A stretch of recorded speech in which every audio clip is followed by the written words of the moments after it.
Hello everyone. So in this video I'm going to show you how you can remove the duplicate numbers from the Excel sheet. Now you see we have multiple numbers here. We have different numbers here, and you see a lot of numbers are duplicate, just like we have this number here and then we have it here again. Then we have these two duplicates. Then we have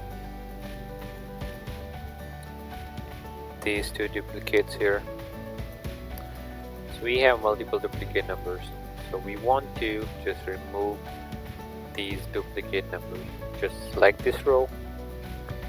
You have to go to data. You see data here. Just go to data and you can see remove duplicates. Just click on that, select all, press OK. That's it. The duplicates are removed. And you see all of the duplicate numbers are removed here. That's all for today. If you have any question, you can ask me in the comment box. Just like this video, comment, share and subscribe to my channel.